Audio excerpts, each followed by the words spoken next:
পাবদা মাছ আমার খুব প্রিয়, তাই বাজার থেকে পাবদা মাছ আনার সঙ্গে সঙ্গে বানিয়ে ফেললাম সর্ষে পোস্ত পাবদা। এটি বানাতে প্রথমে মাছগুলোকে ভালো করে ধুয়ে নুন, হলুদ, সর্ষের তেল দিয়ে ম্যারিনেট করে রাখলাম।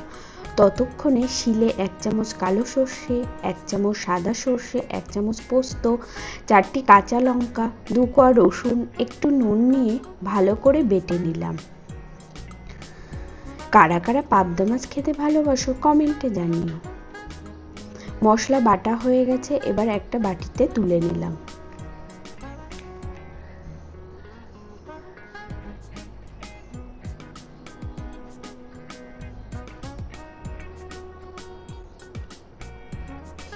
এবার কড়াই বসিয়ে সর্ষের তেল দিয়ে দিলাম।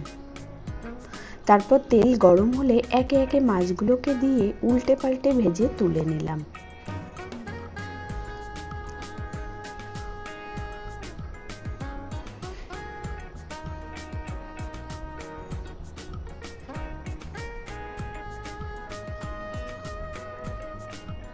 এবার ওই তেলের মধ্যে 2টো চেরা কাঁচা লঙ্কা ও কালো জিরে ফোড়ন দিয়ে বাটা সর্ষে পোস্ত দিয়ে লো ফ্লেমে 5 মিনিট মতো নেড়ে চেড়ে হলুদ গুঁড়ো, নুন দিয়ে ও কাশ্মীরি লঙ্কা দিয়ে দিলাম।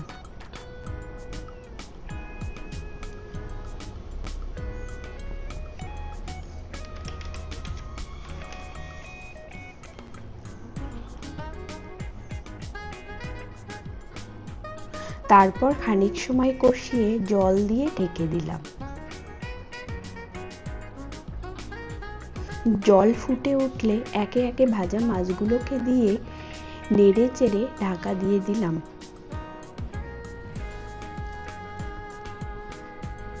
5 মিনিট পর ঢাকা খুলে নিলেই রেডি লোভনীয় সর্ষে পোস্ত পাবদা।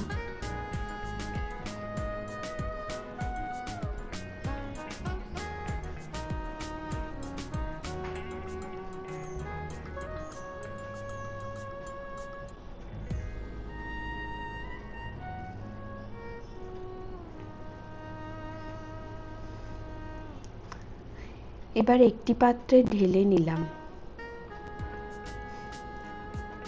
ঢেলে ধনেপাতা কুচি দিয়ে পরিবেশন করলাম। সকলকে ভিডিওটা দেখার জন্য অসংখ্য ধন্যবাদ।